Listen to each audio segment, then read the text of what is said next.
Go for it. Alright, so before we even start the compressor, we're going to come over here. First thing you want to do is check your oil level. So you're going to come right here. This is going to be your oil level right here. You want to, normally we make sure it's at the bottom crease of the little neck. And then depending on how much you guys use it, Keep going. Depending on how much you guys use it, this is your condensate right here. So it's not automatically going to drain. You want to come out here maybe once a week or once a month, just like I said, depending on how much you guys use it. Get a Gatorade bottle or water bottle, put it right here, just drain it until it stops flowing out. And then if you guys ever have any issues with any of these relief valves going off, these are your interstage gauges. So if you call us up, we're going to ask you about the gauges, let us know what's reading where, and then based off of that information, we're going to be able to kind of guide you guys on how to go about it. Did I miss anything here? You got the Securus and the purification? Securus purification, are we doing the services though, or are they? Yeah, we do the service. Okay. Yes. So this is basically what's making the air breathing air. You guys don't normally have to worry about this because we're going to come out once a year, Yeah. and do the service ourselves. On the other side, you guys have the CO monitor. So if you guys have a rig right here and it's running, that CO monitor is going to detect the CO, and it'll shut the machine completely down. It'll pick it up at 10 parts per million, which is still an acceptable gas to breathe, but it's going to shut the machine down, alerting you you're inducing the carbon monoxide. Now the purification, a little about this. This first one is a dryer. It's all desiccant. The second one is 2/3 desiccant. There's also a chemical in there called hopcolite. Hopcolite will convert carbon monoxide to carbon dioxide in parts per million. And above that is activated carbon. The reason the Securus will shut the machine off, hopcolite is a catalyst. It's not meant to get wet. It'll have a chemical reaction to moisture and get up to 1600 degrees and actually melt the cartridge inside the chamber. So you never want to have anybody bypass your Securus. Go ahead. That's everything this side, right? Mm-hmm. All right. Oh, So one more thing. This type of purification, this down here is called a priority valve. It's a back pressure regulator which is going to allow the machine to pump up to about 1900 pounds on the purification to properly permeate the air on the angstrom sized cells of the chemical. So if it goes through too fast, it won't dry the air correctly. The air you guys are going to breathe out of this machine is a -80 dew point. So it'll actually dehydrate your system. You guys really have to hydrate. Okay. good. All right, so moving over to actually running the compressor. This thing is set to shut off at 6,000 PSI, so I won't fill any past that. You got two ways of filling. You can either open all your bottles up and let them drain down at the same time, or you can cascade. So basically what that is, you'll shut all of them off, open one at a time, fill this bottle, fill with the storage off of this bottle, let it drain down, close it off, open the next one, and do that. You'll get more air that way, as opposed to a more efficient way for filling. But you always start with your number one bank, no matter how low it is, just for volume reasons, and then you always go to your next one for topping pressure, whether it be the second one or all the way to the fourth one. At the same time, when you guys are doing that, make sure you have the compressor in the on mode. And at that point, once it drops down to 5,500 in any one of those tanks, it's going to start up and it's going to replenish the lowest bank. It's least path of resistance is what's going to fill. So that way, while you're filling, it's always going to be replenishing, and you guys will never have to wait to fill. Good. So these gauges up here tells you what your storage is at. This one right here lets you know what kind of pressure you're getting from your storage. This right here you control with the regulator. It'll tell you how much pressure you're filling in your bottles. So there is a relief valve behind here that's set at 4,900 or 4,950. If you guys go any higher on this regulator, it's going to start popping off.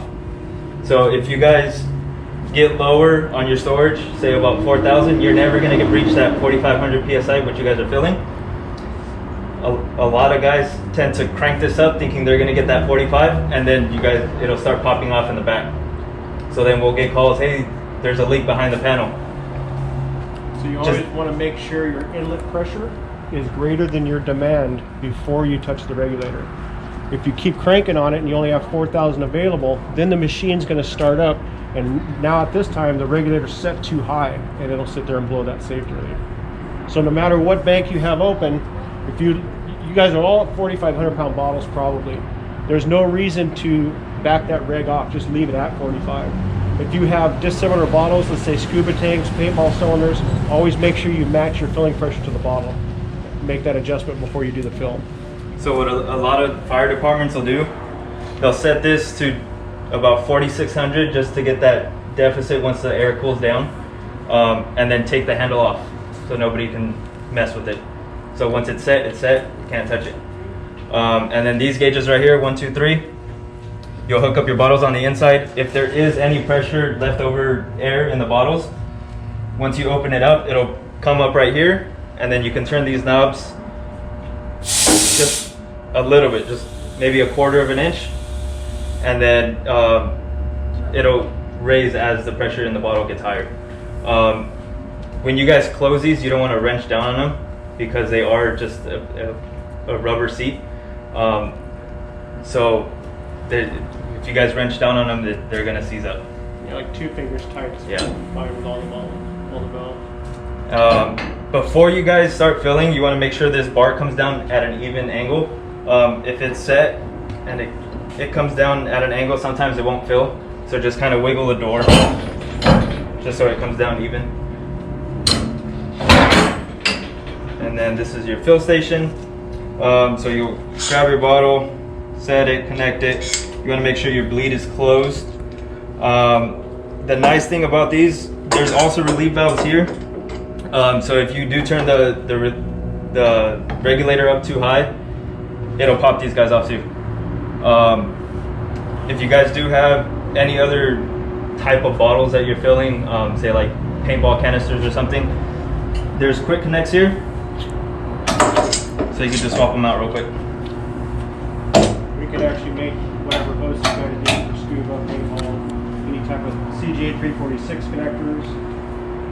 And then we're probably going to end up putting zip nuts on this thing. As far as the screen,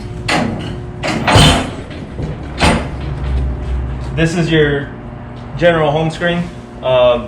You'll hit the green button and it'll go to standby mode. Standby mode is just the mode that it's going to be in until you get below 5,000 psi, and then it'll kick on its own. If you guys aren't filling and say take off for the day, you know you're not going to fill no more, turn it off. That way if the compressor does generate a leak, it's not going to keep cycling through, so it'll just stay off. There's a bunch of different pages right here. You guys can't change any of this information, but if somebody does mess with it and you don't know how to get back, just press the home button right here and it'll take you back to the home screen.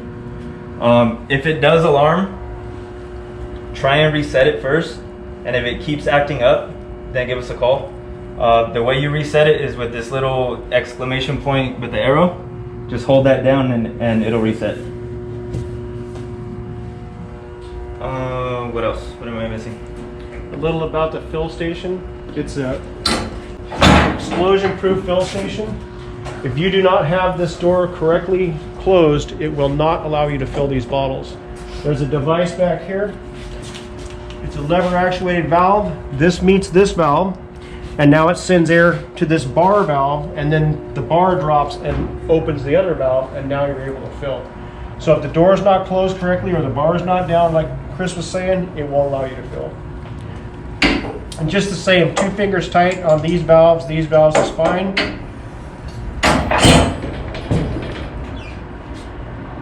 And so when you do your cascading, let's say you always start with your lowest bank first.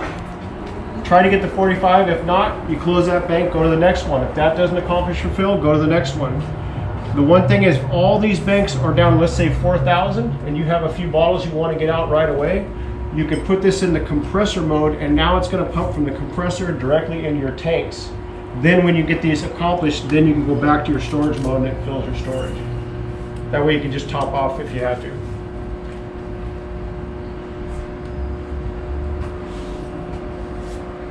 And all the rest of the stuff in the computer on this thing is all for our information. The main thing is when you guys run this machine, start, stop, any kind of strange things, popping sounds, could be safety release, whatever, hit the emergency stop and call us. Any alarms that go off, record it in your pages, and then also we like to go inside here and see the alarm history each time we come out. But just go ahead, like the CO alarm, the carbon monoxide monitors are very sensitive in these things. Sensitive to carbon monoxide and pressure and temperature. So anytime something happens, go ahead and reset it, but please write down in your ledger kind of what went on so I know when I come back out. You guys have any questions? It's pretty much the same filling as the other one, just a little different configuration. When you guys do your fills, a perfect fill is 200 to 300 psi a minute. You're still going to have a little bit of heat on the bottle. It's still going to drop down a little bit. The faster you fill, the hotter it gets, and then it's going to drop that pressure once it cools down. The main thing is if you're in a hurry, then you got to bang them out and go, like your mobile rig at Station 6. But if you're just going to put them back in, the slower you fill them, then you don't have to come and top them off. If you fill them hot, somebody has to come back out and top them off once they cool down. So it just takes more man hours. And just make sure nothing is stored in this room, any toxic, no gases, nothing like that, because it is drawing the air from this room. Make sure you don't run the machine with any of the trucks running out here. That's about it. Is there anything else? That's it. This side is just the CO monitor. You guys don't have to worry about anything on this side. Did you show them the safety release and stuff? Explain that? I don't think so. So, the machine's got these interstage gauges that Chris was showing you. In between each stage, this is a 5-stage machine. The largest diameter piston pumps the lowest pressure. So it goes 1, 2, and then the smaller piston, 3rd stage smaller, 4th stage smaller, 5th stage is about as big as your finger. If the machine has a valve problem, instead of overpressuring a larger diameter piston, if it does that, it can blow the heads off the machine. So there's safety reliefs in between each stage on this machine. So if you ever hear a popping, it's going to be a consistent psh, psh, psh. I want you guys to open the door, and you're going to notice one of these gauges is going high and it's going to pop and go back, high, pop. I'm going to set the perimeters and mark these gauges so you guys know where they're supposed to be when it's running. But if you ever pop a safety, just shut the machine off and give us a call and give us that information. Then we know what to bring to do the repair inside the heads. This thing has 4 different areas that it removes the moisture. There's 3 drain leads on the compressor, then a mechanical separator right before the purification.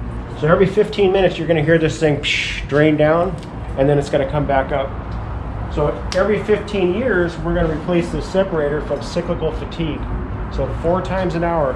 It'll do about 25,000 cycles before we have to replace that. One of you guys want to go ahead and fill some tanks?